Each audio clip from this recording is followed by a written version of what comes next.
When you're ready.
Now that we have the meeting officially started, whereas in order to protect the personal privacy and to avoid situations where the public interest might be disturbed, the Open Public Meetings Act permits public bodies to exclude the public from that portion of the meeting at which certain matters are discussed. So, therefore, be it resolved that consistent with the provision of NJSA 10:10-12B, the State Board of Education will now adjourn to executive session to discuss personnel and legal matters.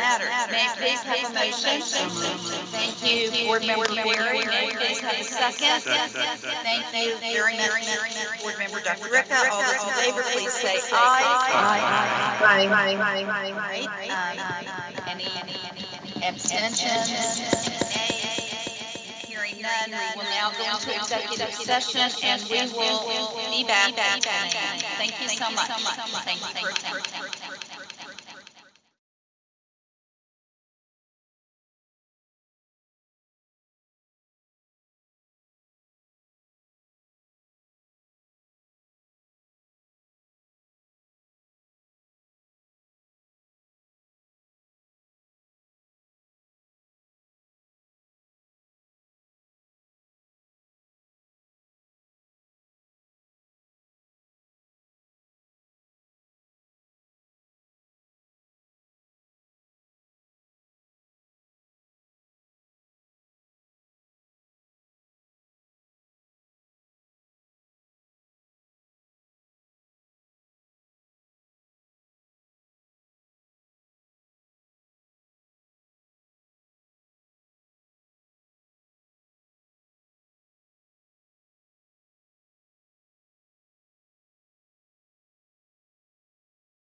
Morning.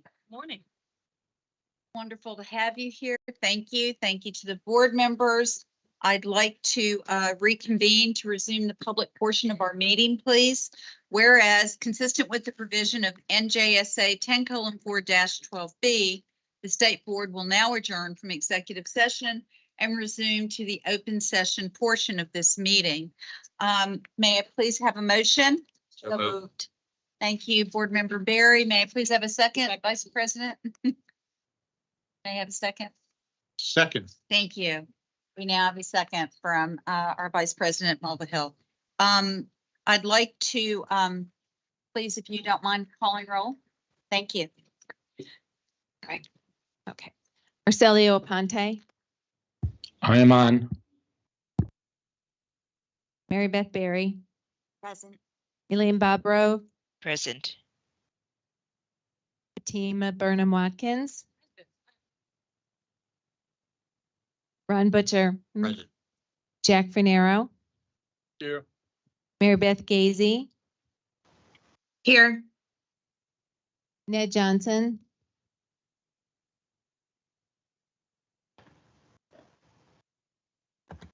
Dr. Johnson, I see you logged in. Are you muted? Present. Thank you. Joseph Ricca, Here. Good morning. Sylvia. Here. Andrew Mulvihill, Here. Kathy Goldenberg. Present. Thank You have 12 members present. you. Everyone's here. It's wonderful. Welcome back to everyone. I would like to please ask Fatima Burnham Watkins if you would lead us in the Pledge of Allegiance. Thank you.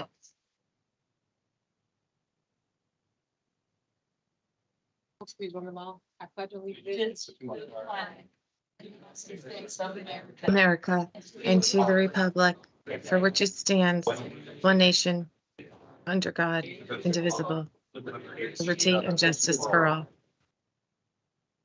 Thank you.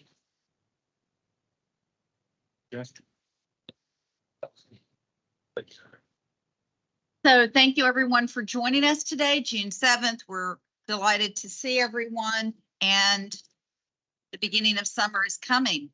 Hopefully the air quality will get a little better in a couple of days as things wash through here. I would like to please ask for a motion to approve the minutes from our May meeting. Fatima, only you should abstain. I'm sorry, who said that? I did. Thank you very much. Dr. Butcher has made a motion. May I have a second, please? Second. Thank you very much, Dr. Ricca. All those in favor, please say aye. Aye. Aye. Thank you. Any abstentions? Thank you. Anyone have a reason to vote nay with corrections? Hearing none, we'll move forward. This month, public testimony will be about the amendments to Chapter 14, Special Education. State Board Member Dr. Butcher, Dr. Ricca, Fatima Burnham Watkins, Mary Beth Gazy, and Jack Fernaro and I are scheduled to hear testimony today. There are no topics for public testimony scheduled for July. We have a very special, kind of sad day for us today because our student representative to the State Board of Ed is Lauren Knopp, and she's done an amazing job for us. And she's a senior at Ocean City High School in Cape May County. And good morning. Welcome. Good morning. Good morning. We are thrilled to have you. And I understand this is your last meeting. And I just want to thank you, but I'll do that at the end. Please go ahead. I know you have things you'd like to say. Thank you so much, President Goldenberg, and good morning, everyone. It's incredibly difficult to believe that my time on the State Board of Education has come to an end. The time has gone by so fast, and I'm very grateful for every experience I've had. When delivering my first report to the Board of Education, I was beyond nervous. I was shy when it came to talking in front of others, and reflecting on speeches given prior to my local Board of Education now seem rushed and quietly spoken. However, I was welcomed and praised by all of you, and that encouraged me to keep growing my skills and make the most of every opportunity presented to me. Once becoming comfortable speaking before a large audience, I began to flourish. I delivered a keynote speech at Workshop 2022 back in October. I also participated in the first ever Student Engagement Collaborative sponsored by the National Association of State Boards of Education with the guidance of Mrs. Mary Beth Berry. Further, I presented information gathered about the school psychologist shortage to the CDC and child trends through the collaborative. I was also able to publish an article in May 2023 edition of The Standard, NASB's peer-reviewed journal. I have met many wonderful people throughout this past year. I'm grateful for the opportunity to contribute to a cause bigger than myself, helping future students all across the state and country. I believe my biggest accomplishment has been to inspire young students in my own community to participate in the Upper Township and Ocean City schools. Being able to serve as a role model to the future student leaders of my 2 local school districts has made such a huge impact on how I develop and prepare my work. I now write with a sense of thoughtfulness and take time to consider if I am truly representing students well. After I graduate high school, I'll be attending the University of Vermont as an honors college student to major in computer science with a minor in community entrepreneurship or education. I hope to continue working with students, conduct research in the field of technology, and eventually go to graduate school to become a professor or a research scientist. I would like to extend a thank you to the entire Board of Education, Stephanie Russo, and Diane Schoner for their support. I would also like to thank several staff members from Ocean City High School, Dr. Wendy O'Neill, my principal, who has been a tremendous resource and source of support for the past 18 months. Mr. Purdue, one of the best student council advisors in the state, for always helping me grow and achieve anything imaginable. And all of my teachers for sharing my success with their students and teaching me to always believe in myself. I would especially like to thank my friends and family, especially my mom who's here today. Without this system of support in place, I wouldn't have been able to reach the incredible feats that I've achieved over the past 18 months. I will never forget this time and opportunity afforded me. I know that I am leaving this position in good hands, and I can't wait to see what Nilanjana will accomplish over the 2023 to 2024 school year. Thank you for your time and consideration. Thank you very much, Lauren. I want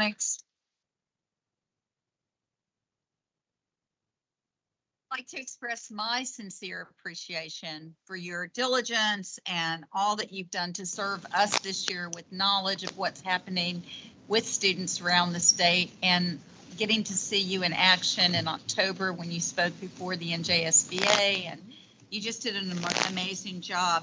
I also want to wish you continued success when you're at the University of Vermont. I know they're very lucky to have you. And I want to thank, please, Matthew Purdue for, this is your second student that you brought to the state board. It's nice, and we've loved serving with you, helping. And I would like to please acknowledge, if I could, the mom, Mrs. Knott, done a wonderful job raising a tremendous daughter. We do have a motion to read to you with the resolution. So I'd like to please ask our state board member, Mary Beth Berry, to read it. Yes, I would be honored to. Thank you, President Goldenberg. Resolution in honor of the 2022-2023 Permanent Student Representative, Lauren Knopp. Whereas Lauren Knopp, a student at Ocean City High School in Cape May County, has served with dedication as the permanent student representative to the New Jersey State Board of Education from July 2022 to June 2023. And whereas Lauren has executed her duties as the state board's liaison to the student community with dedication and enthusiasm, and has been an exceptional representative of both the New Jersey Association of Student Councils and Ocean City High School.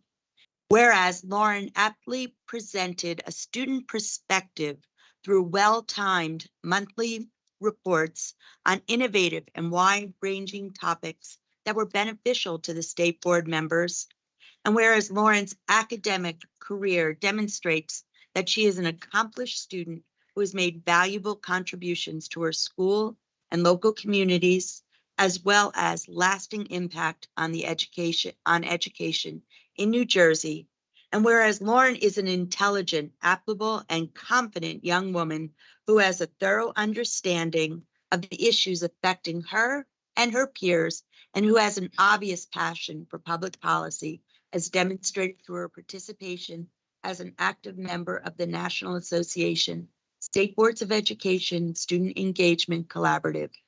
Now therefore be it resolved that the members of the New Jersey State Board of Education and Acting Commissioner of Education extend their sincere congratulations and appreciation to Lauren Knopp for a job well done. And be it further resolved that the New Jersey State Board of Education and Acting Commissioner of Education acknowledge Lauren Knopp's academic excellence and talents and wish her continued success in her future endeavors. Thank you, Board Member Barry. I'd like to please ask for a motion for this resolution. So moved. Thank you, Board Member Barry. May I have a second, Second. Dr. Recco? Thank you. All those in favor, please say aye. Aye. Any, wonderful. Any abstentions?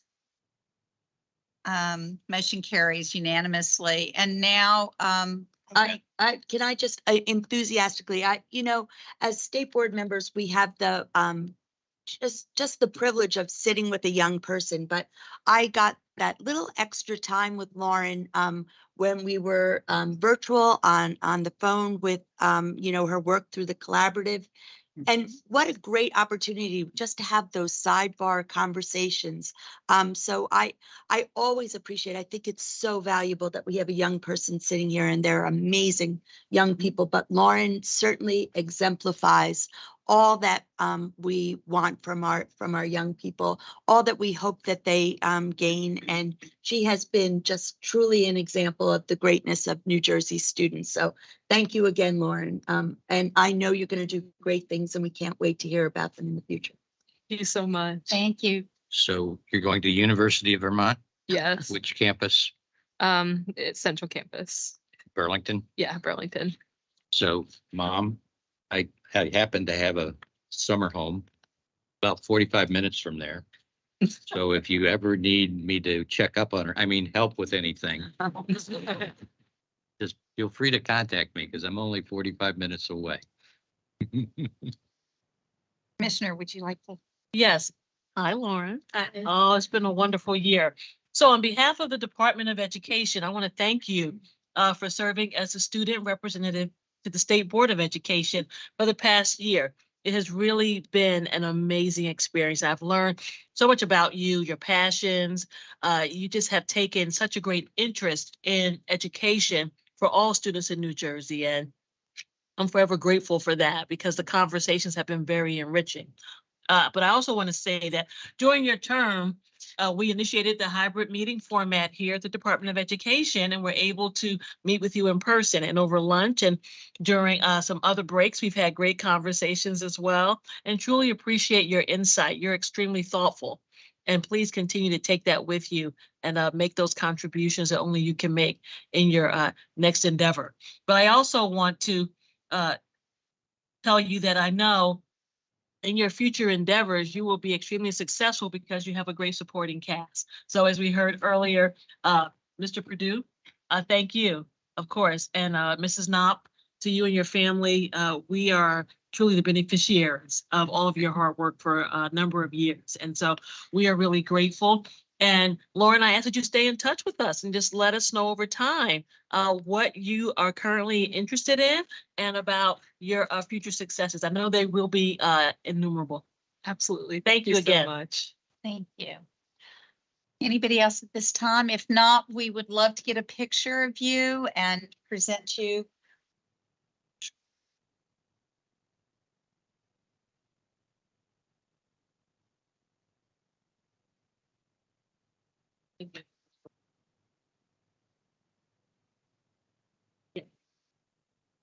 I think out here. Yes. Tradition.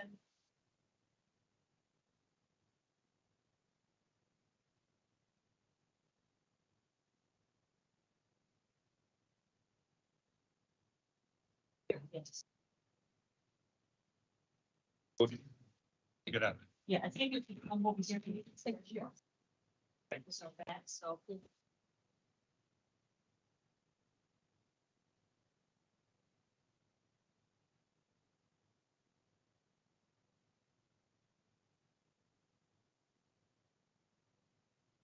There, I was gonna say. University of Vermont. So school.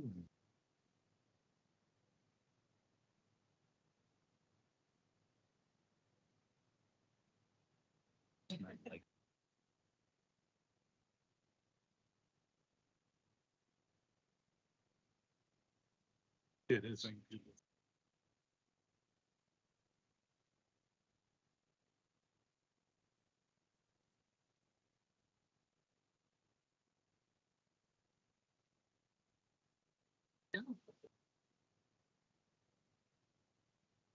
So I believe at this time, we'll go ahead and, we have our student representative for next. Yes, they're here. So Oh, may I please introduce, Ms. Gosh, if you would like to stand up and, say a few words also, because I know you're going to be starting. as our new- welcome.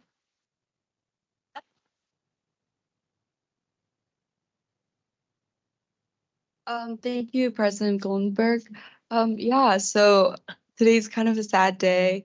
It's the final meeting for Lauren, but I just want to say she's been really such a great guidance to me throughout this process that can be overwhelming at times.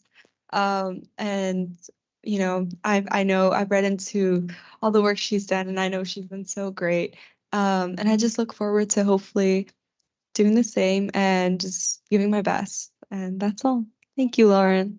If I can just say you're a junior currently, Yes, right? she's a in sophomore. Windsor, or a sophomore now? Yes. My goodness. Okay, a sophomore at West Windsor, Plainsboro High School North, and your advisor is Mr. Nicholas Tabanera. Do you want to stand up? Also. And really, we're looking forward to next year and hearing from you. So welcome.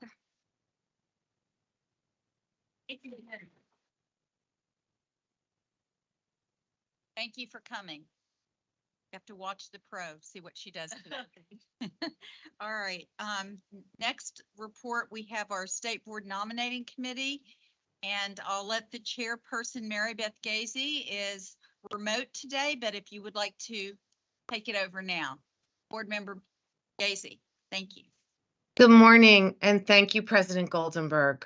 The state board members, Mary Beth Berry, Sylvia Chaffee, and myself all requested information from our fellow board members regarding their interest to serve in leadership roles on the board of president and vice president for the school year 2023 to 2024.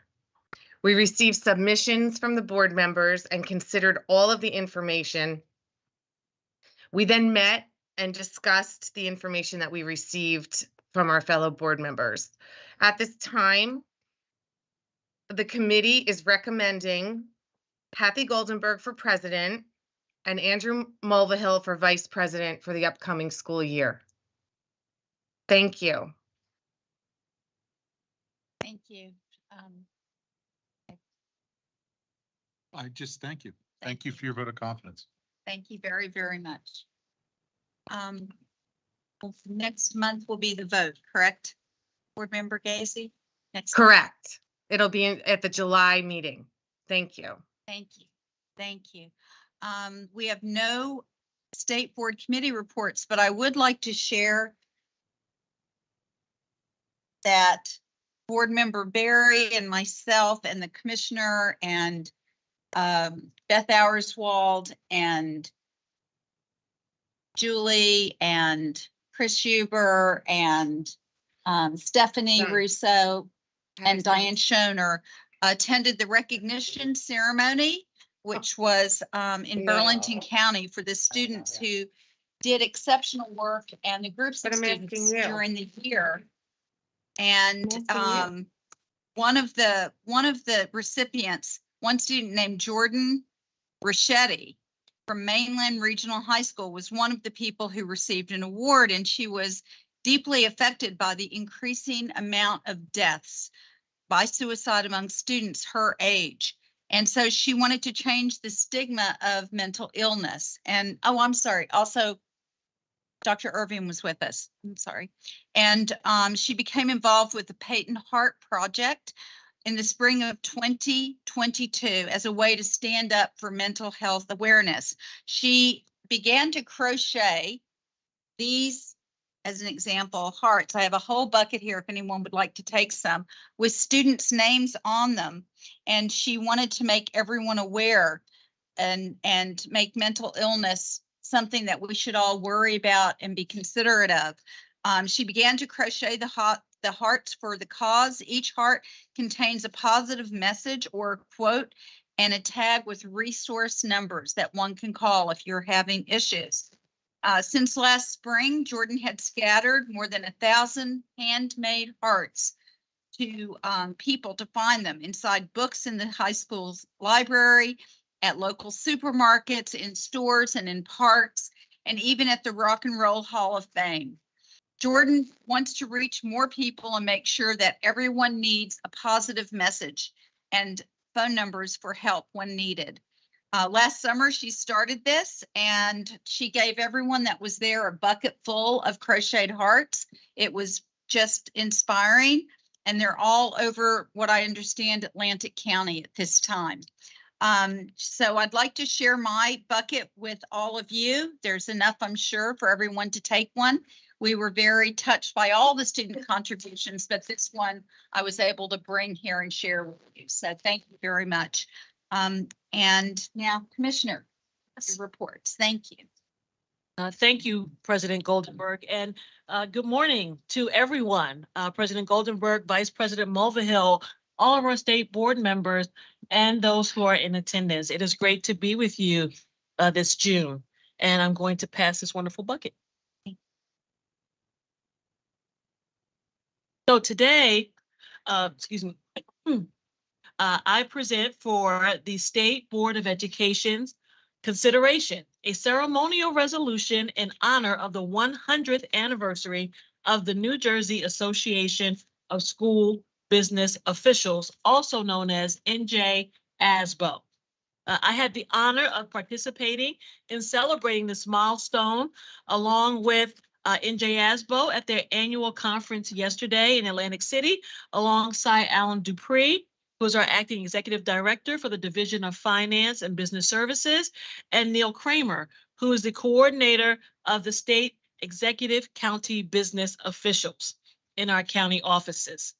For all of you, for all that NJASBO does to promote the highest standards of ethics and efficiency in our public schools, as well as to support and collaborate with entities that affect public education, I offer my sincerest congratulations to this association on their centennial. And President Goldenberg, I turn the meeting over to you to address the procedural rules.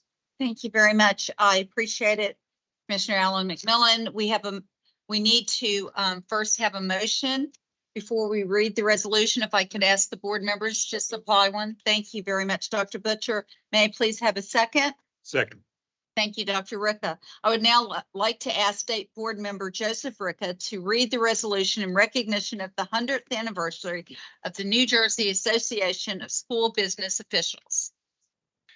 Thank you, President Goldenberg. It is definitely an honor to recognize and to read the resolution in recognition of 100 years of service and support to communities all throughout the state of New Jersey.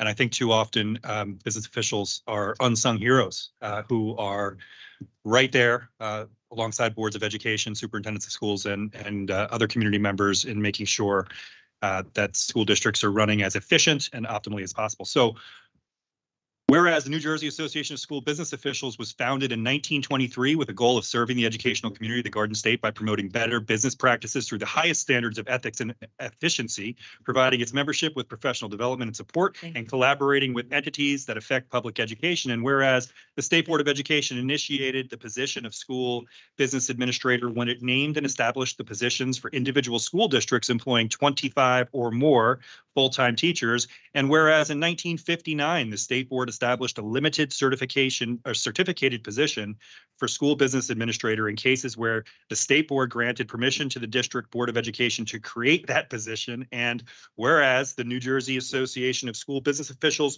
contributed to the professionalization of the position of school business administrator, gaining the state's recognition and certification in 1963, and the establishment of provisional and permanent certificates in 1965. And whereas the certification requirements continue to evolve over the decades and now require a minimum of a master's degree or certified public accountant license, content-specific training, and mentorships, with the vast majority of certificate holders also attaining certification as qualified purchasing agents.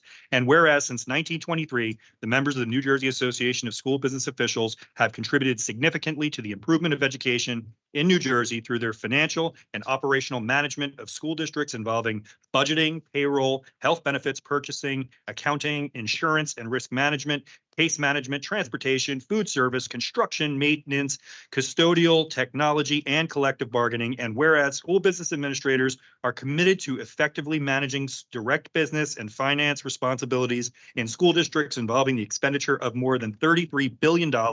And whereas with the success of these continued and tireless efforts over the last 100 years to strengthen and uphold its mission, the association has contributed to the improvement of education to the benefit of students of the state. And whereas the New Jersey Association of School Business Officials has trained, certified, educated, and supported the school business administrators of New Jersey's public school system, and now therefore be it resolved that the New Jersey State Board of Education and the Acting Commissioner of Education commemorate the 100th anniversary of the New Jersey Association of School Business Officials.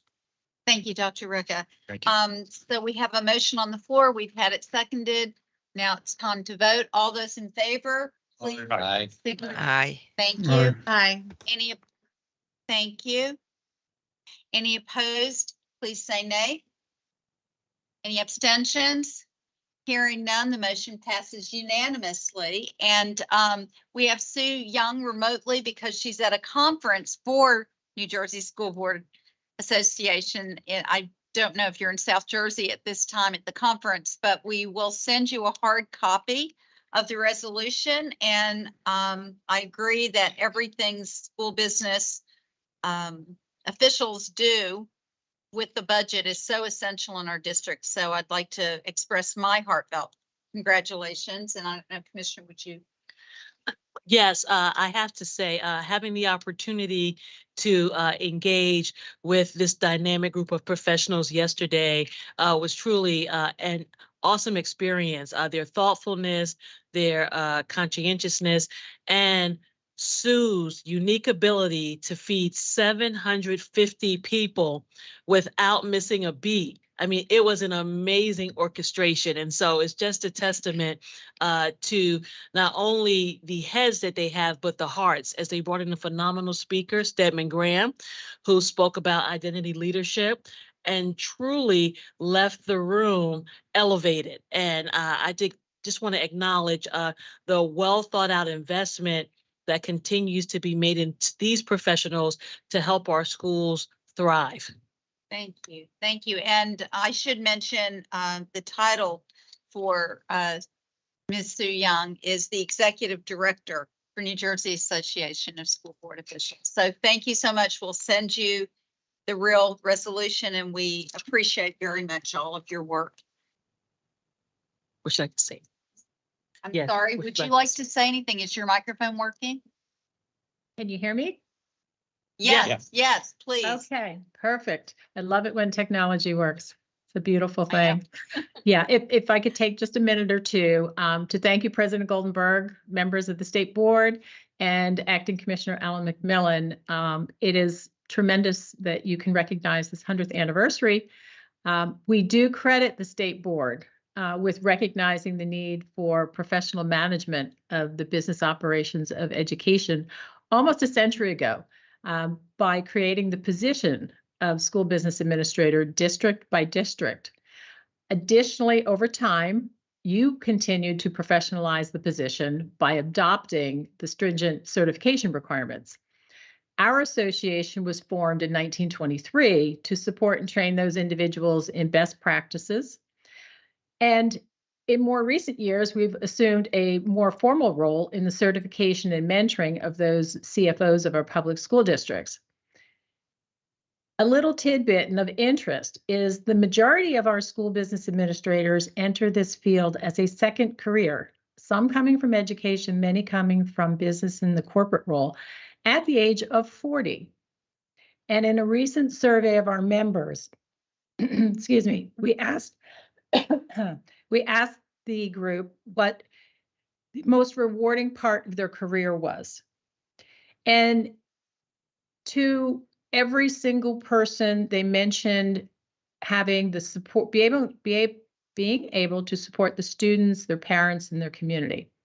But there was one individual in particular that I think summed it up for the entire group by saying, in my prior career, remembering where they came from, I worked for my shareholders, but here my shareholders are the kids.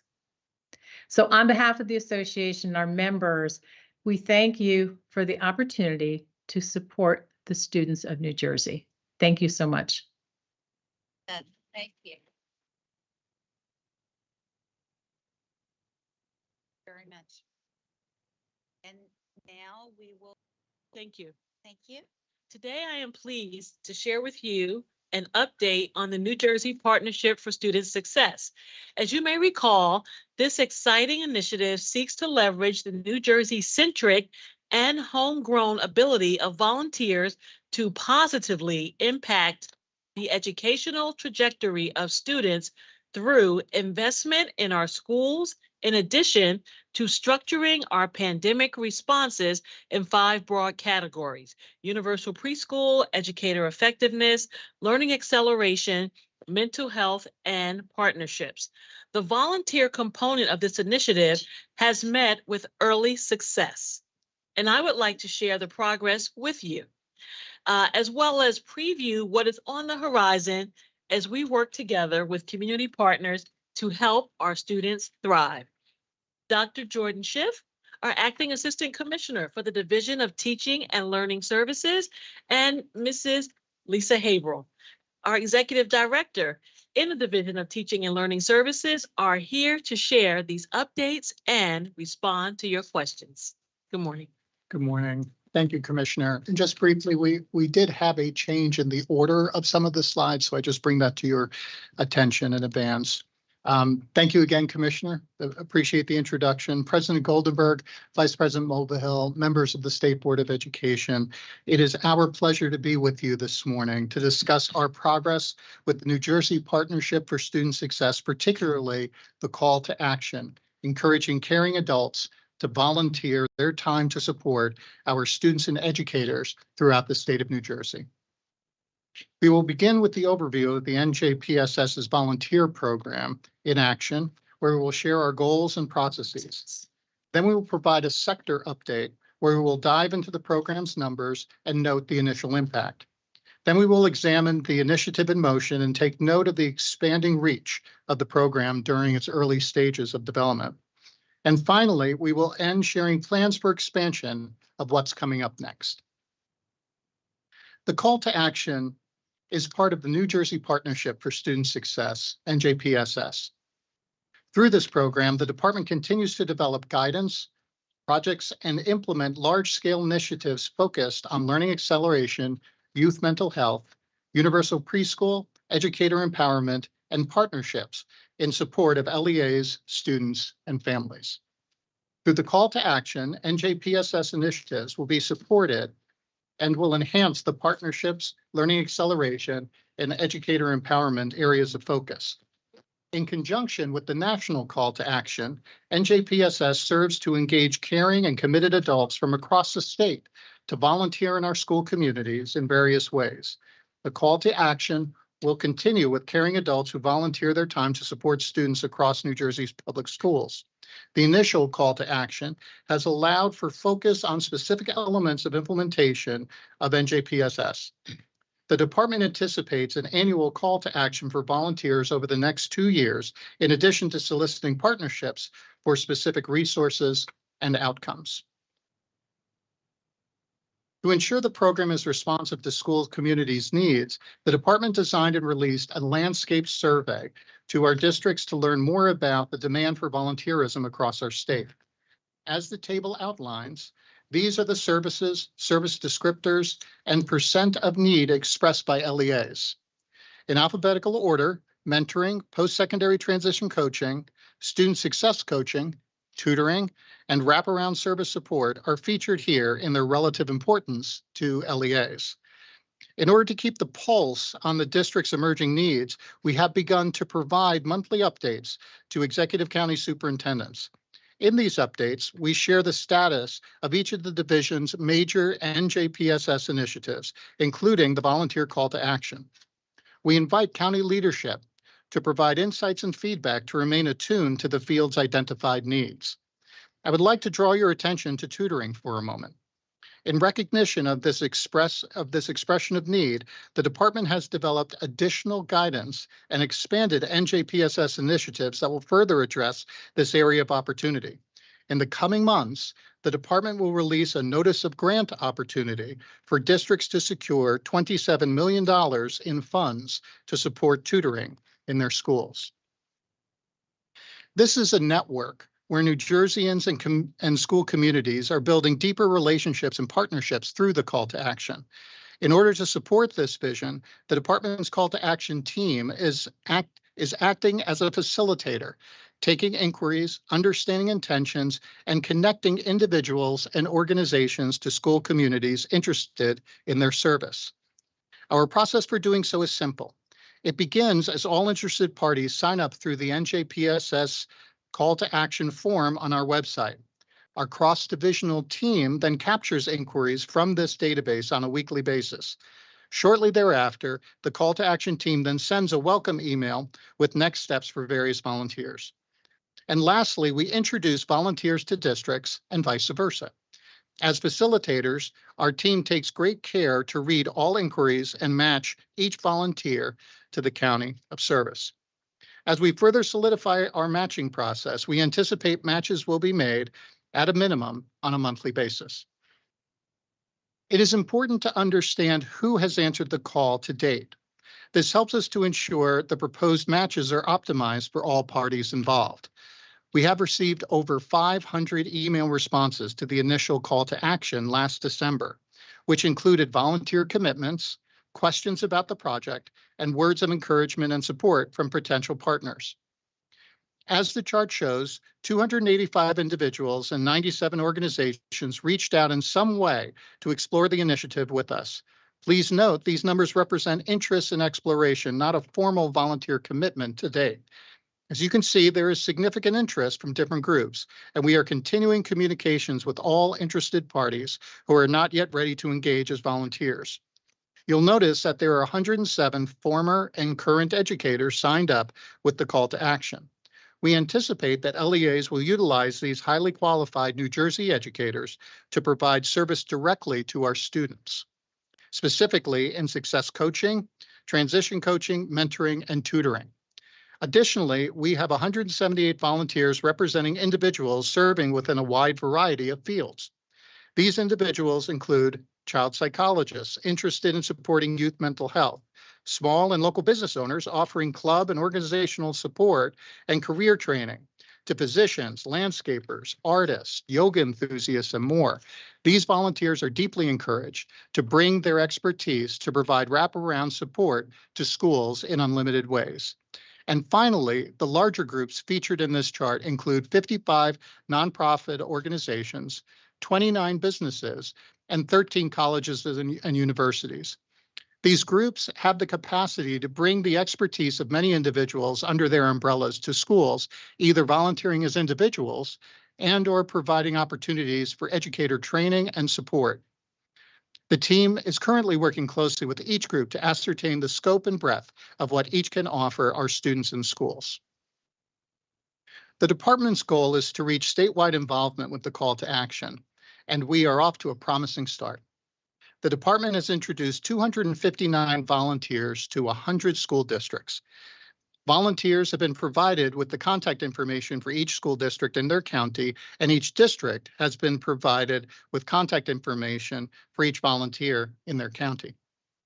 This is an ongoing process of making connections among volunteers and local school districts, and the department is continuously working to expand this reach across the entire state. Please note that within the graphic, the depth of gradient of the color blue indicates an increased number of matches. Counties with higher numbers of matches appear darker, so you will note, for example, that Bergen County has 43 volunteers committed to the program and matched with schools seeking their services. But there is more work to be done. Currently, our team is working cross-divisionally to strategize ways to spread the word to encourage the steady growth of this initiative. And we have also connected with the universities and organizations to meet the express need of each county and their schools. We will continue to work closely with our colleagues in the county office to increase awareness of the opportunities and support for volunteerism in their school.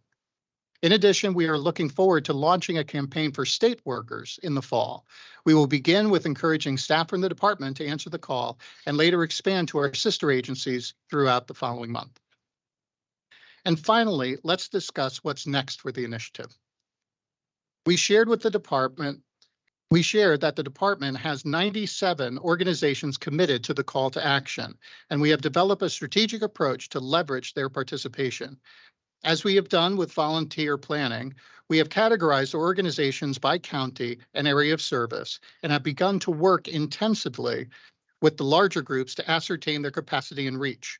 We are continuing these conversations throughout the month to ensure the matching process meets the needs of all participants, both the volunteer groups as well as the needs outlined by the schools. As we meet with each organization, we are gaining a clearer understanding of how many volunteers each organization can provide. Please note that the total number of volunteers are not yet reflected in what we have shared today, as we are still determining the number of volunteers available to serve from the nonprofits, businesses, and institutions of higher learning. The NJPSS initiative has a national correlate, the National Partnership for Student Success, which is sponsored by the United States Department of Education.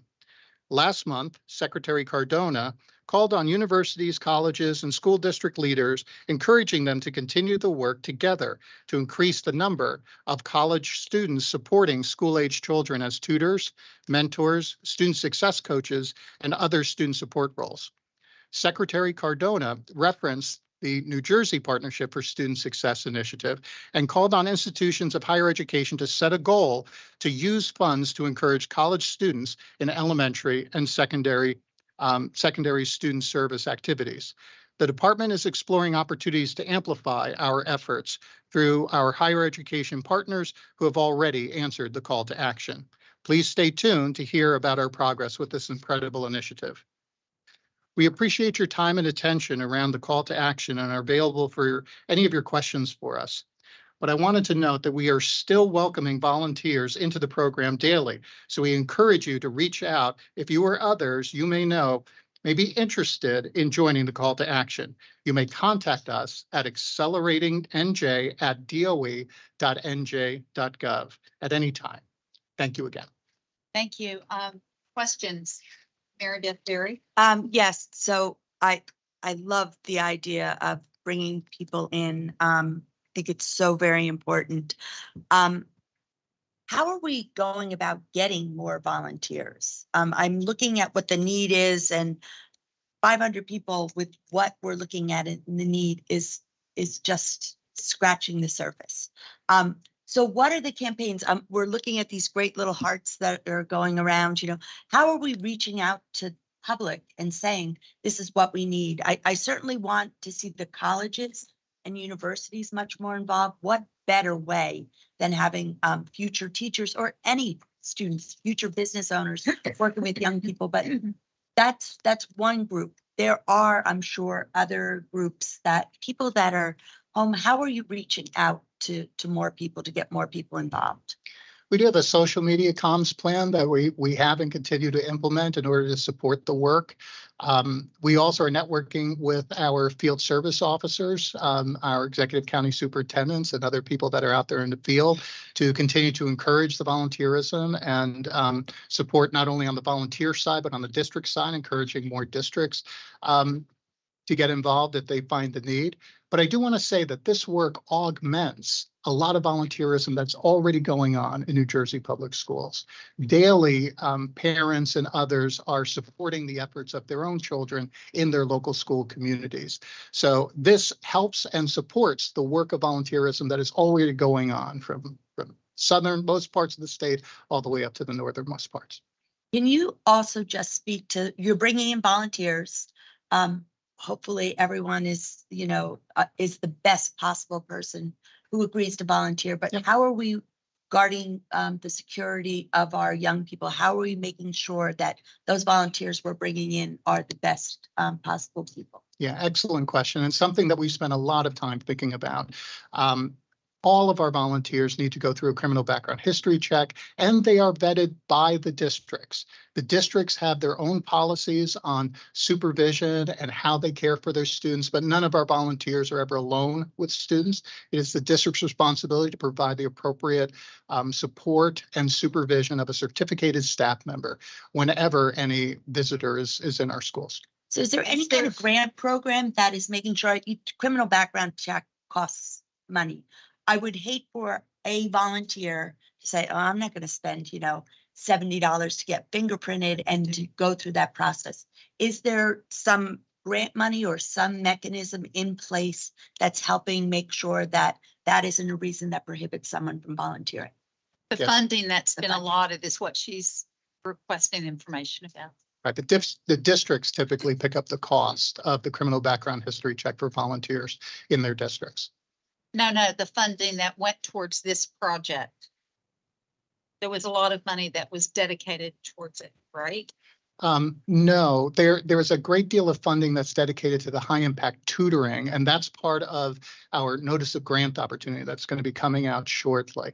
So, we're very excited about that. So just for clarification, the NJPSS is also an umbrella that encompasses all of our initiatives related to the pandemic. So when President Goldenberg, I believe when you're speaking about funding, I think about our mental health initiatives. That's over $119 million. So so we have funding allocated to initiatives. This particular initiative, because we are partnering with districts, we are working through their district processes and have not set aside funding as a pool for just fingerprinting. Well, not fingerprinting, but I thought that there had been money for helping. I thought that there had been money earmarked by the governor to start this within New Jersey. So that speaks to the high intensity tutoring process itself to pay for that tutoring. And so that is separate from the volunteerism that we're seeking that is a bit broader. So tutoring is one of the 5 components, but mentoring, serving as an after school coach, serving as a post-secondary advisor. So there's some different entities here. So while there may be some overlap, we're looking to ensure from the governor's allocation with that $20 million that we're able to promote and support 100% reimbursement for tutoring. So President Goldenberg, if I can just, for clarification then, if a person comes into a district and says, I'd like to volunteer, and the district says, well, you have to go get fingerprinted, is there any funding if they say, well, I'm not going to put out the $100. I want to volunteer. I don't have to get paid, but I don't want it to cost me money. Is there any kind of funding if it's going by district for a person to come in and volunteer? That like a college student, we're doing a college student, if they've got to get fingerprinted to be involved, might be the deal breaker. I'm looking at, we only have 500 people. I want to bring in more people. Right. How can we make sure that a district isn't saying, sorry, you have to pay for that yourself? So we do not have a mechanism where we have a roster of their processes, but we know that districts are accustomed to welcoming volunteers into the community and have systems. So many have foundations in addition to their budgets, where the parents oftentimes through different associations, community members contribute. So there are pools of funds often accessible to support various initiatives, and this is one of them. And I have a clarification. Commissioner- Dr. Butcher was next, if we can hold on 1 minute. Thank you. You looking at the numbers on your chart, you see 1, 2, 3, 0, 3, 4. Is there a specific marketing and recruitment plan in place? Well, as I indicated before, we are continuing to use our social media as well as our field service officers, our executive county superintendents, and local districts. But if a district has need, they'll contact us and let us know about that. And there are local initiatives that always go on to attract volunteers to schools. So we're continuing that process, and we'll we'll continue to reach out to our community and try And to. just to speak to that as well, if I may, so we began with a broad outreach to the public in general, just to see if there was an initial interest before we invested dollars in a full-scale marketing plan. And now we know that we have interested volunteers, but we also learned that we have interested districts. So with 100 districts out of 600, right? That tells us that right now we're at the infantile stage. So as we envision this occurring over 3 years, we're going to look at the pools that we have now, employees and our state agencies, and then look to invest in a marketing plan beyond that if we still need to expand. We really wanted to, if you will, cover our bases looking at the pools that we have access to with people who've come to us and said already, we want to help. But again, the county offices have been great to tap into some local resources.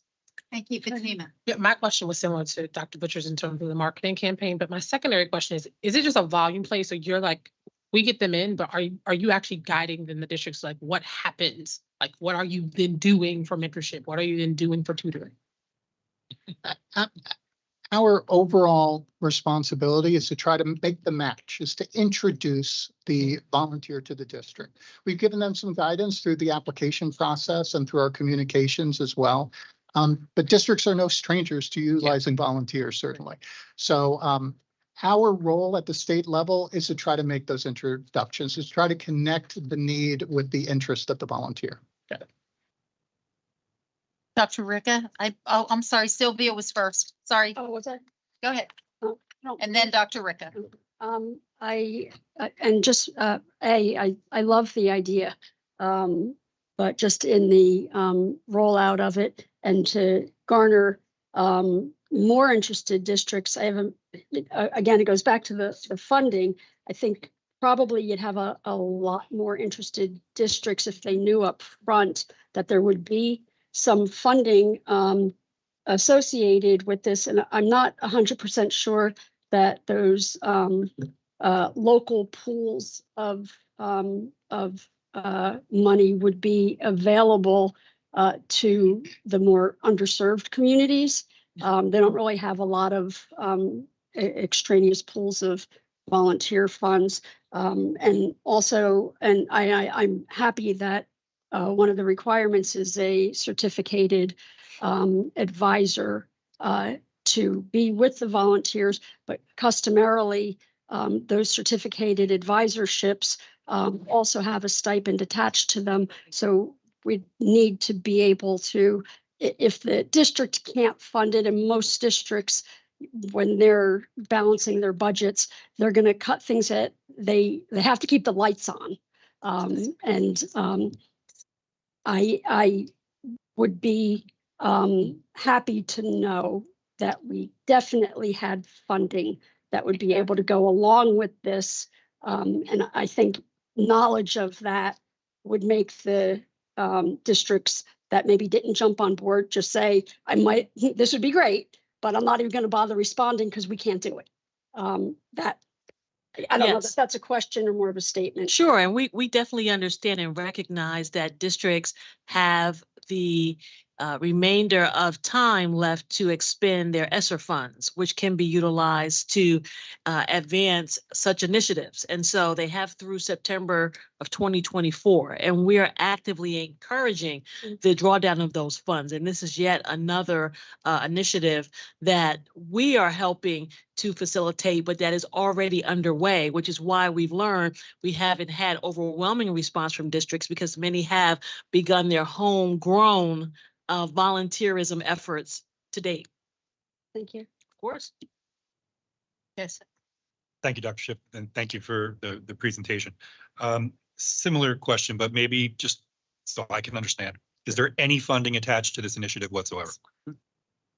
Well, right, as the commissioner indicated, there isn't a direct funding line for the volunteerism portion of it. But a lot of the costs that we were talking about in terms of the criminal background history check or stipending teachers is an allowable use under the ARP-ESSER. So districts that have funds that they're looking at creative ways of spending it, can use those additional federal funds in order to meet those needs. But nothing in terms of from the state budget allocation to run the program? No. Okay. No. Is this a required program for school districts or is it an option? It's optional. Okay, thank you.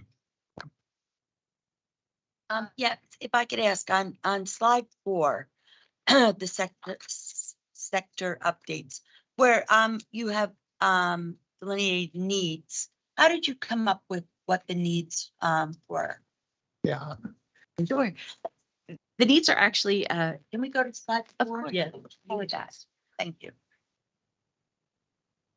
The needs are aligned to the National Partnership for Student Success as well as our New Jersey initiative.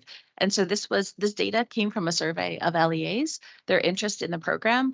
We surveyed their identified needs. So as you note, they don't add up to 100%. It's because districts were able to multi-select their most their top priorities for volunteerism in their schools. But what was clear was that they wanted tutors, that if they had volunteers, they are identifying academic need and would like academic tutoring.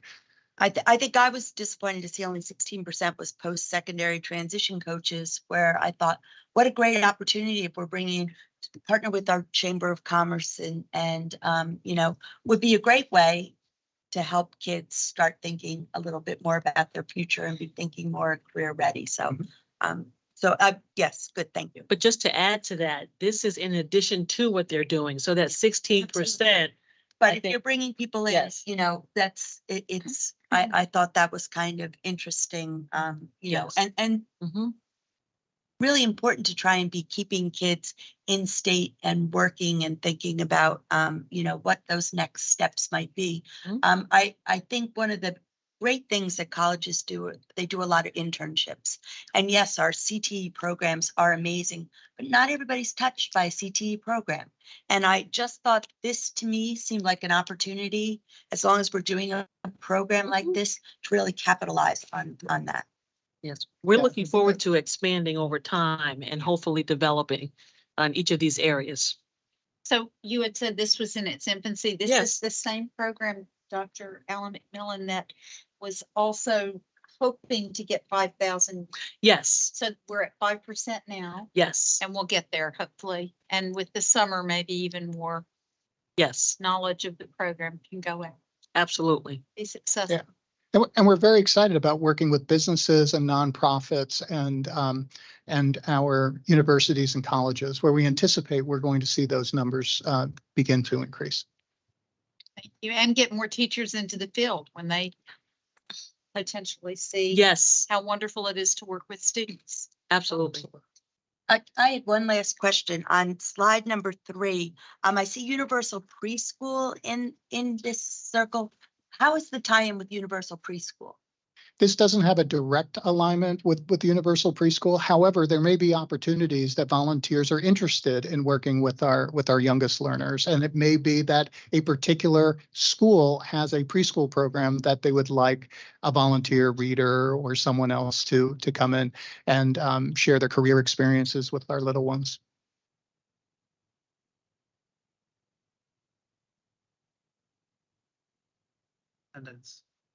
What role do they play with respect to matching the call to action to get more volunteers? District.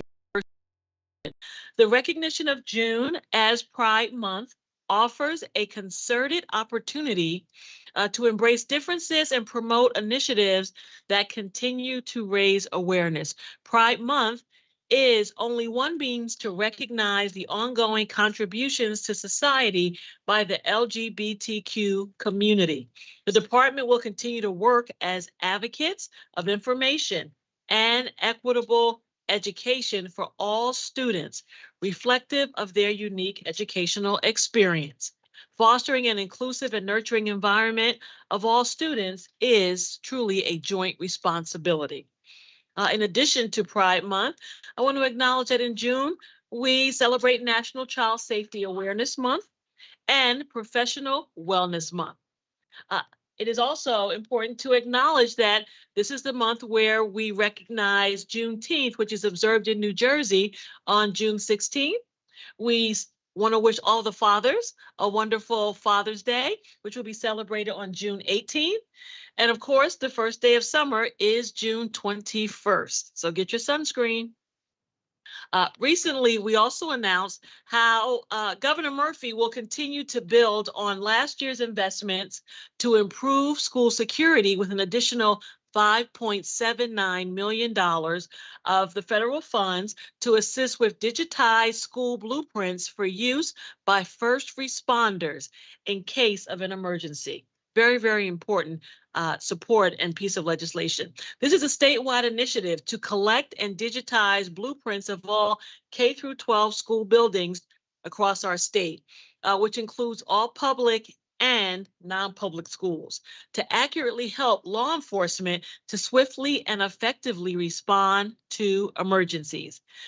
This continues.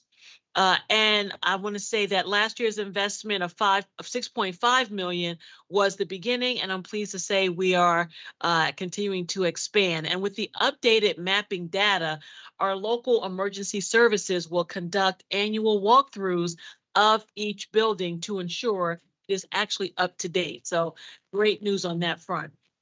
This additional funding, which was announced on May 23rd, comes from remaining federal coronavirus response and relief supplemental appropriations emergency assistance for non-public schools. That also is EANS, so a lot of words, but we often refer to it as EANS funding, and the American Rescue Plan funds that must be expended prior to their designated expiration dates. A lot was said there, wasn't it? Yes. Okay. Feedback. I like feedback. Thank you for the smiles. The department is also in the review phase of grant applications for a share of $350 million for high priority capital projects for regular operating districts, or what we call ROD grants. Excuse me. These grants were made possible through legislation signed in 2022 by Governor Murphy, with the goal of addressing critical operational building needs in more than 550 ROD school districts across the state. These funds may be used to address health and safety needs, such as improving air quality to help protect against the spread of infectious diseases. Excuse me, essential upgrades or repairs, and other similar projects. I'm having a morning, excuse me.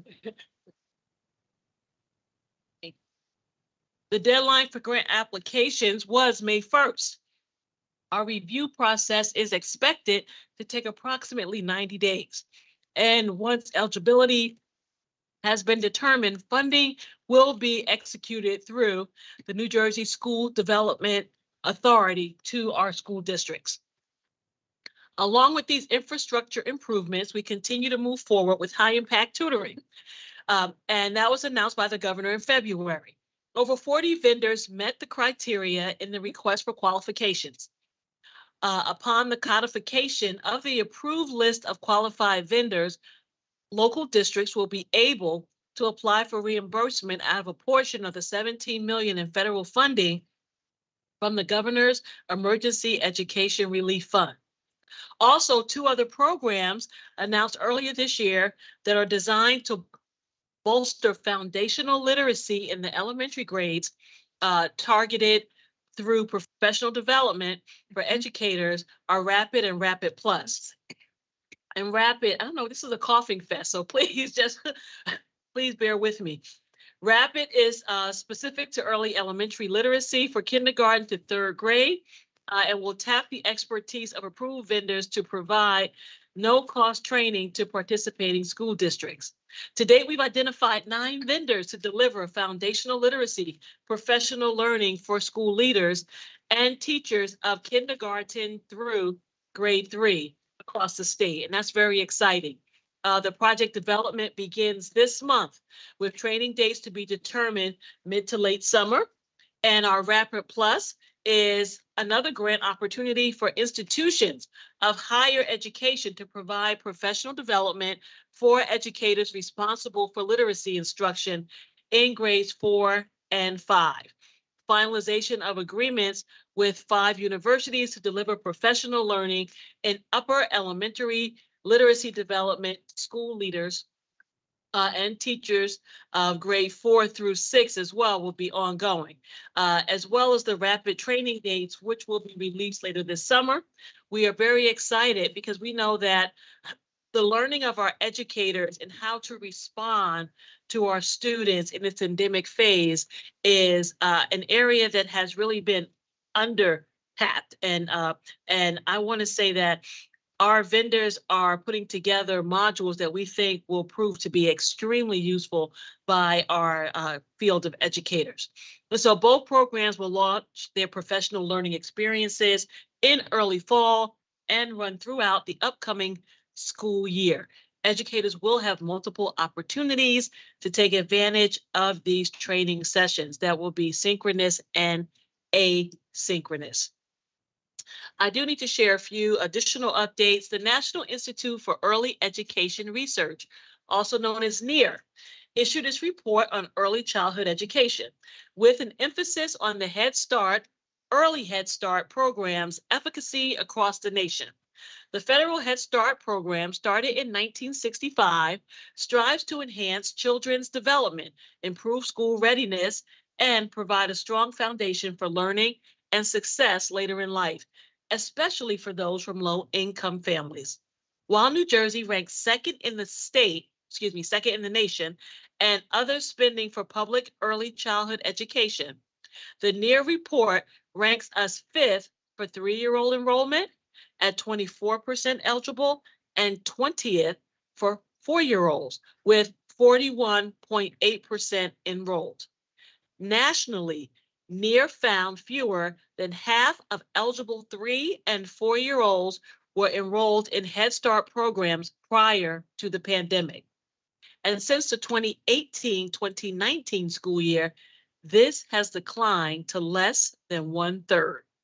So for New Jersey, pre-pandemic levels were only 37%, dropping to 33% in the 2020-2021 school year. Another part of this picture comes from the state's Abbott preschool program, and Governor Murphy has continued to improve funding for this initiative. This coming year, $68 million has been added for preschool aid, with $40 million designated for expansion of preschool into more districts. It is hoped that the Head Start and Abbott programs, partnering with public school systems, can improve the enrollment numbers of eligible children, making high-quality public preschool programs available to every child and family. The NEAR report is completing the second phase of the strategic plan, having met with local superintendents, child care centers, and county resource and referral agencies, as well as DOE staff in each of our 21 counties. It is expected this report will be completed and available late summer. In support of the recent adoption of Chapter 9 by the State Board of Education, and I want to say thank you once again, the department is working on additional incentives to alleviate the teacher shortage in our school systems with Chapter 9 resolution programs and initiatives in progress to provide educators alternative routes to obtain education certifications. I look forward to sharing more with that at coming meetings. And this May, we issued our first monthly newsletter for our teachers as part of our new online teacher toolkit. The NJDOE monthly teacher newsletter provides information and resources to educators, along with messages from New Jersey's Teacher of the Year, information on the services provided by department offices, and helpful resources for everything from instruction aids to professional development. The toolkit can be found from the DOE's homepage, and you click the word educators in the blue bar at the top and go right to the latest information. So I want to thank the State Board for continually asking that we keep front of mind the engagement of our teachers, as we know that retention is paramount. Other notable social media efforts included Teacher Appreciation Week, which was celebrated from May 8th through the 14th. And we provided a video presentation that was compiled by our communications team to highlight state and county Educators of the Year and our Teachers of the Year who were honorees. During this week, we also want to acknowledge that we celebrated our New Jersey School Nurses Day and shared appreciation for those professionals who go above and beyond to ensure the safest environments for our children who have needs. Stay tuned on our social media channels for postings that will engage with current and prospective educators on obtaining unique and innovative certifications to educate our students in New Jersey. And I have been honored to attend several dynamic events with board members, which President Goldenberg spoke about a short time ago. But I also want to let you know that I had the distinguished honor to attend the Essex County Academics Award Banquet in Essex County and to congratulate every high school's valedictorian and salutatorian that evening, which was wonderful, as well as the Essex County Teacher of the Year. So that was wonderful. And the following day, Assistant Commissioner Dr. Schiff represented the department at the Somerset County Governor's Educator of the Year event held at the Raritan Valley Community College. And Dr. Schiff did provide opening remarks for the ceremony, which celebrated the dedicated work of the Somerset County educators. I want to thank you for attending that on my behalf. And finally, I want to close by sharing that I have been invited to deliver remarks at several graduations, and I look forward to that. And I ask that all of our educators, parents, and students tag us on your social media so that we can share in your celebrations. Thank you very much, President Goldenberg. Thank you. I believe we have a hand up from Dr. Johnson. I can't see who else has their hand up. It's me, President Goldenberg Arceli. I'll put my hand up as well. Oh, thank you. Okay. We'll start with Dr. Johnson. Thank you, Arceli. Good morning. Hello. Commissioner, just 3 questions / comments. Is there any information on SDA facilities for update? And would you make sure that when the NEAR report becomes available that we receive it? And are there any plans for the subcommittee of the board that met with NEAR earlier to continue those meetings? And then third and lastly, do we know how many districts have reached their capacity for the waiver for the 5-year pilot program for certification? So, Dr. Johnson, thank you for those queries. I look forward to responding to each of those at a future meeting. I do not have that data with me, but I will work with my team to get you those answers and the board. Thank you. Of course. And Past President Aponte, you have the floor. Thank you, President Goldenberg. Commissioner, congratulations on all the great work, first of all. Thank you. Very exciting year. Just mentioning in terms of Head Start services, as you may know, in the city of Newark, La Casa de Don Pedro provides the more expanded Head Start services in the city outside of the district. So we have also noticed or also have experienced a decline in enrollment, as you mentioned, in the overall program. And so I just would encourage those who are completing the report to make sure that they are discussing the challenges in implementing the program with, again, one of the largest providers of Head Start services in the state, and those are the leaders at La Casa de Don Pedro in Newark. So I just wanted to make sure that their input is included in the report. So thank you for, again, all the great work. Absolutely, and I will look to ensure that that occurs. Great, thank you. Absolutely. Thank you. Board Member Barry. Yes, hi, Commissioner, thank you. What just an amazing amount of work. So much to think about. One of the things I had wondered about, you had made mention to the roads grant. Public charter schools, are they eligible for infrastructure improvements as well?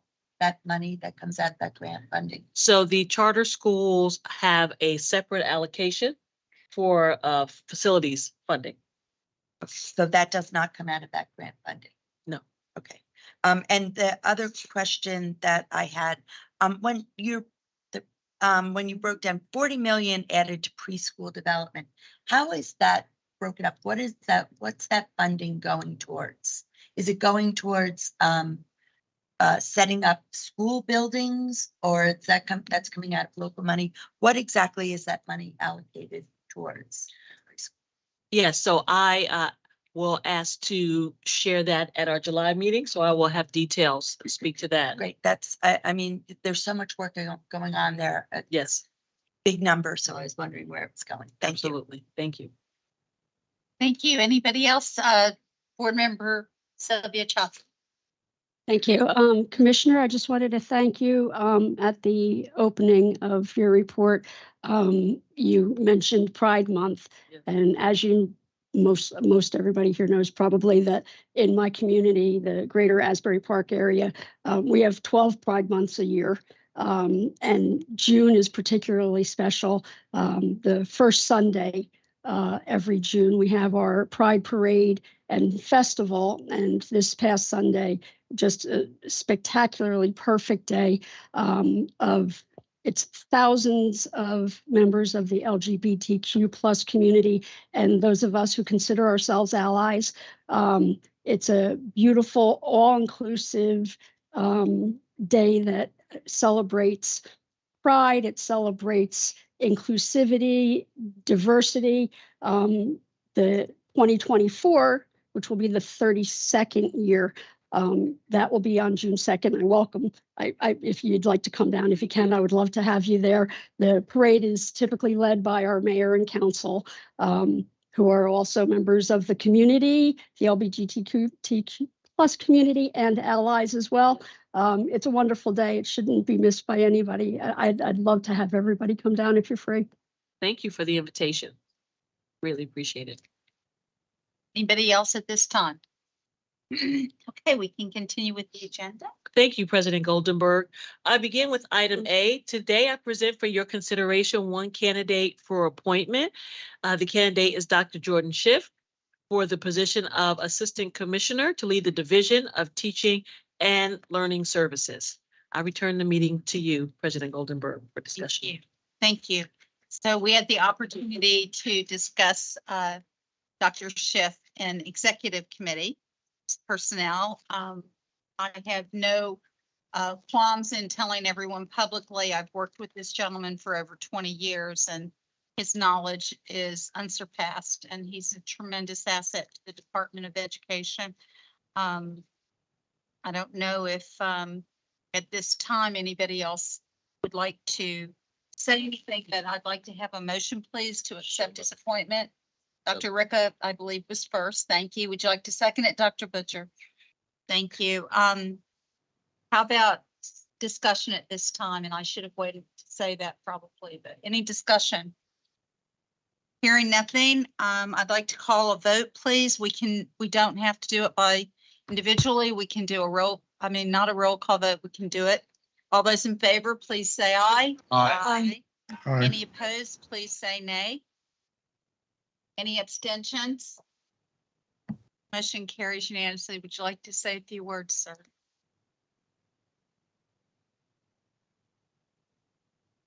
President Goldenberg, Vice President Movahill, members of the State Board, and our Acting Commissioner, thank you so much for your continued support. It has been an honor and a privilege, a pleasure to serve in the department and to help support the education of all of the students in New Jersey. A real blessing. Thank you so much.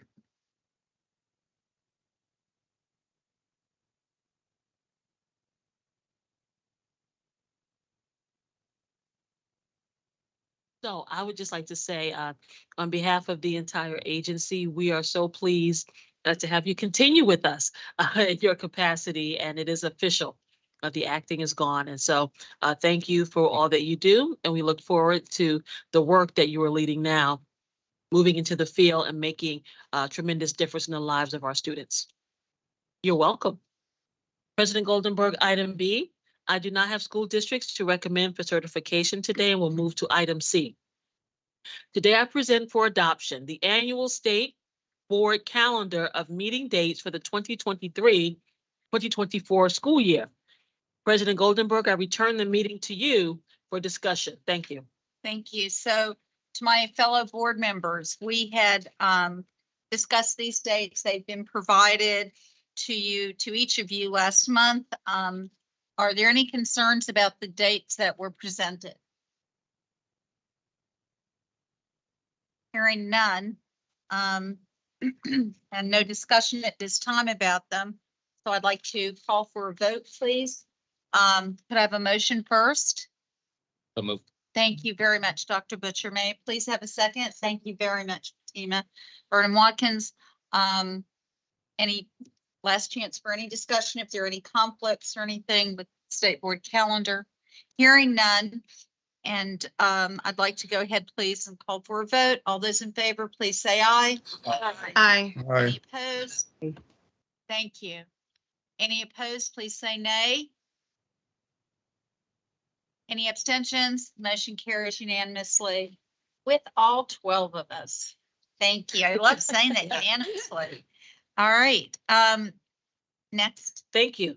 Item D, today I am pleased to present for second discussion the amendments to Chapter 14, Special Education. Chapter 14 sets forth the rules for providing programs and services to students with disabilities.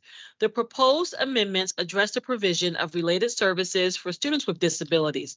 The First Amendment will clarify the role of physical therapists and physical therapy assistants. The Second Amendment will allow for virtual related services in 2 limited circumstances. Mrs. Kathy Ailing, Assistant Commissioner for the Division of Educational Services, will present the proposed changes and be available to respond to your questions. Mrs. Ailing. Thank you. Good afternoon, President Goldenberg, Vice President Mulvihill, and members of the board. I am happy to be here today to share our limited proposed amendments to Chapter 14 of the Administrative Code. Chapter 14 ensures that students with disabilities receive a free, appropriate public education as required by the Federal Individuals with Disabilities Education Act, commonly referred to as the IDEA, and a relevant state law.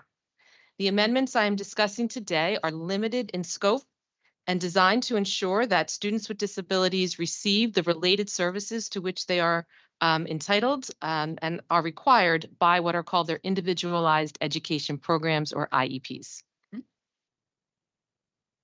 The first proposed amendment addresses the provision of physical therapy. Currently, Chapter 14 has inconsistent language, which is creating confusion in the field. The citation on the left, found in Subchapter 3, states that physical therapy may be provided by physical therapy assistants under the direction of a physical therapist. The citation on the right, found in Subchapter 5, states that physical therapy assistants shall work in the presence and under the supervision of a certified physical therapist. In order to clarify and provide consistency between these two sections and to align our requirements with current state licensing requirements, we are proposing amendments to clarify that physical therapy services can be provided to students with disabilities by physical therapy assistants working under the supervision of a certified physical therapist. The certified physical therapist is still assessing the student, writing the student's physical therapy goals and objectives, and directing the work of the physical therapy assistant, but would no longer be required to be present in the physical space when therapy is being provided. We are also proposing to change the current language in Subchapter 3 from under the direction to under the supervision of.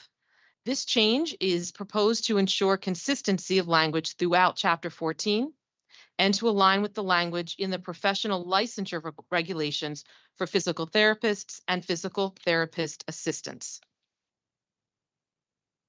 We are proposing to change the language in Subchapter 5 from in the presence and under the supervision of to under the supervision of a physical therapist.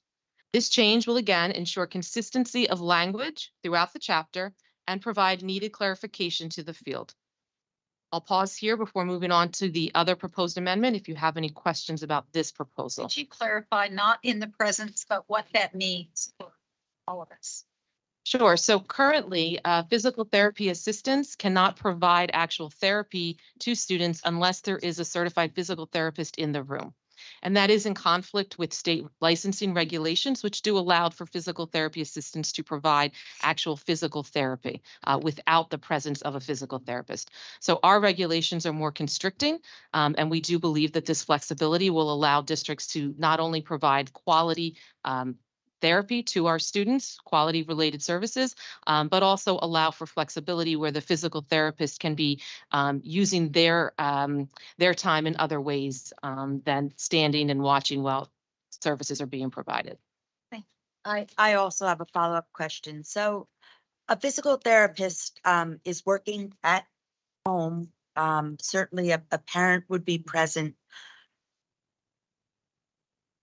The therapy assistant is working. The physical therapist is overseeing that treatment of care.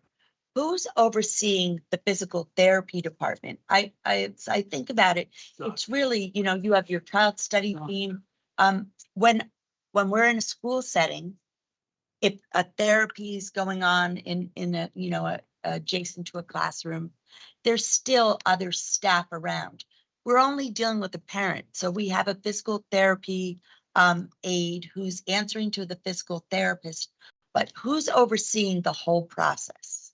How are we ensuring if they're not in the school building that everything's going on according to plan? Sure. So we're not talking in this particular proposal about virtual services yet, but I can answer that because that is our next proposal. So if they are in a virtual setting, you would expect that the parent would be present during that time, but supervision is always handled by the local school district. Typically, a physical therapist would report to either the director of special services or a supervisor, depending upon the nature of the structure in each school district. So they are observed. They have their own, each district would have their own process for ensuring that they're meeting their goals and objectives for student IEPs, that they're writing IEPs the way that they are intended, participating in IEP meetings. All of those different responsibilities would be outlined in their individual contract with the district. So in the, say a parent says, well, they're supposed to have 45 minutes of service. And the aide, the physical therapy aide is, 15 minutes late, brings in her stuff, does 10 minutes of service. If you're in a school, it's a little easier to monitor that. Certainly, then the parent would have to report back to physical therapist, who then hopefully is reporting back to the school, or that they're working those things out. I just want to ensure that if we're leaving the school setting, that whether it be virtual or it be in person, off of the school, that we're making sure that those services are provided. Yes, and I do think that's a very important concern because we don't want to place parents in the role of feeling as though they have to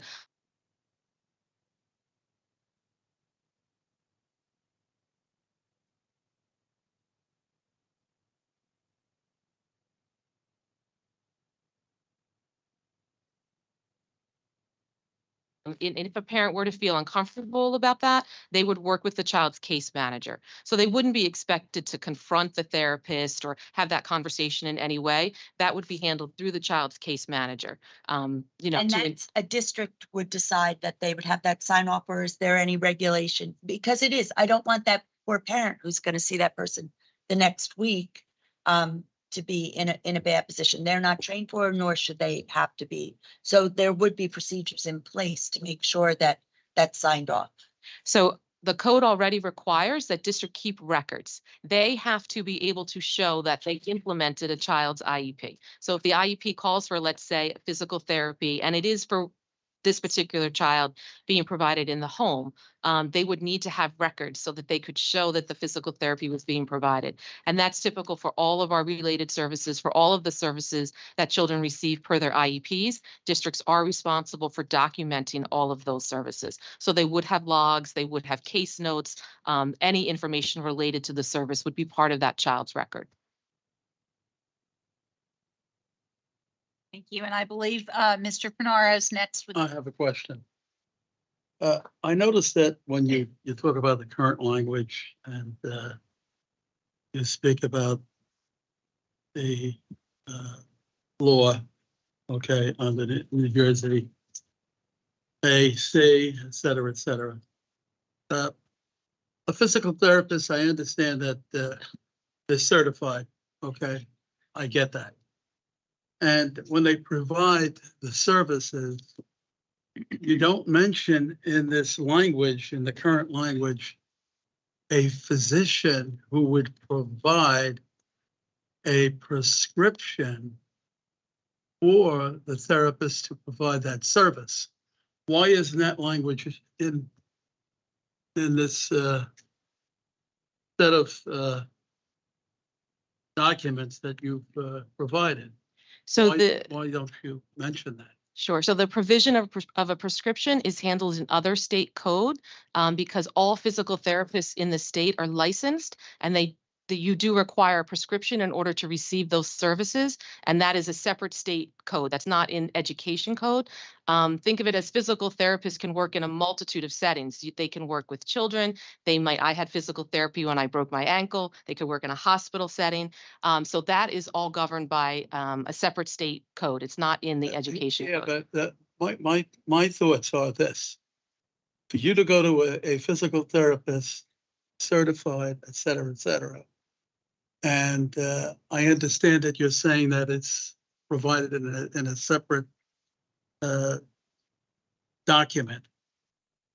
My thoughts are that I believe that it should be included, since the physician who is responsible for the patient to get that therapy be provided with a prescription. And that language is not in here, and I think it should be. That's my argument.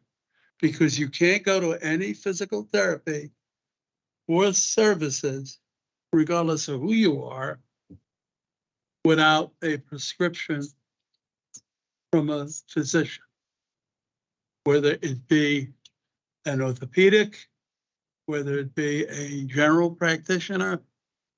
I don't care what the category a physician has to provide that prescription. There should be some language in this document to indicate that. That's my argument. That's it. What? Okay, thank you. I appreciate the feedback. Thank you. You want to continue with your report? Yes, thank you.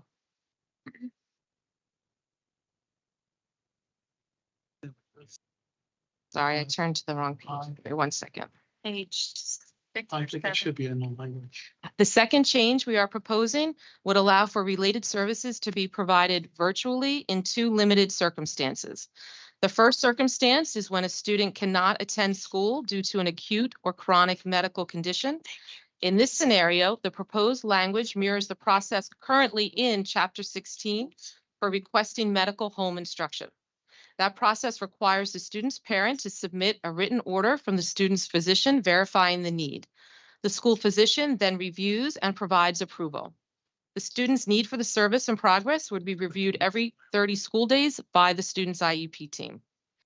The second circumstance where related service could be provided virtually is if a school, building, or district is closed in accordance with New Jersey Statutes 18A. During a declared state of emergency or public health emergency, if the district has implemented its program of virtual instruction for all students, in this scenario, related services would be permitted to be provided virtually as well. Thank you. The regulations would permit, not require, related services to be provided virtually. Families and school districts would need to determine if it would be best for the student, The needs of the student come first, and not every student would benefit from virtual instruction. We believe it is up to families and schools to make that determination. However, it is important to note that the administrative code already allows for virtual instruction for students with an acute or chronic health condition through Chapter 16. These amendments would permit the provision of related services virtually as well. And thank you. Available to answer any questions you might have about the provision of virtual services. Any questions at this time? Thank you very, very much. We don't need a vote as of yet, but we will be hearing public testimony about special ed today, so We we'll look come back. forward to it. Thank you. Thank you. Do we have a committee meeting with you before the next meeting? Not aware of one, We'll look into that. but if we need one, the 19th. We will Okay. confirm. Thank you so much. Thank you. Okay, so moving on at this time, I have no work sessions to report on, upcoming or otherwise. New business. Dr. Ricka.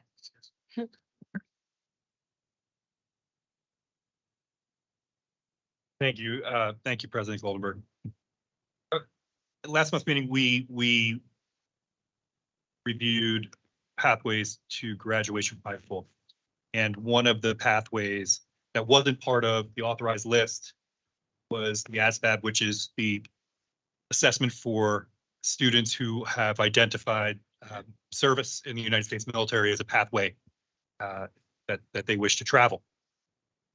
And in conversations with the team at the Department of Education, they're working really diligently to be able to connect with the Department of Defense in order to be able to have the ASVAB continue to exist as a pathway toward graduation. I and many of you have been in contact with folks in the field who have expressed real concern related to this pathway not being available to students who have identified service to the nation as their pathway. And they've communicated that to us. We've communicated to the Department of Education. So first and foremost, I want to thank all those folks in the community throughout the state of New Jersey who have reached out as this is an area of concern, and also want to share with them that in having these conversations with the Department of Education, that the feeling is mutual, that both members of the board, I'm only speaking for myself right now, but I know the members of the board also agree, and the Department of Education all wish to achieve a positive result here so that students who are looking to graduate from New Jersey high schools and utilize the ASVAB on their journey toward service in the military will be able to do so. The department is going to continue to work on this, and we're anticipating that we'll be able to revisit this conversation in July. Yes. Thank you, Commissioner. But I did want to just bring that up because I know, as you do, that this is a conversation that's in our communities and one that should be in our communities, because we recognize it's a very special person who decides that they want to take a pathway to serve the nation. And we want to make sure that we are able to support that individual and remove as many barriers as we possibly can so that they can achieve their goals at the same time. So appreciate it, and I look forward to hearing back and for a positive outcome here. Thanks. Thank you, Dr. Ricka. Thank you very much. Any other new business at this time? Hearing none, may I please ask for a motion to adjourn? So move. Thank you very much. I appreciate that. May I please have a second? Second. Thank you. I appreciate it. All right, all those in favor of adjournment, please say aye. Aye. Aye. Thank you. Any opposed? I don't think so. We are now officially adjourned. So thank you very much, and we will continue at what time, Director Schoner, for 2 p.m. for public testimony regarding special education. Two. That's when it was announced, apparently.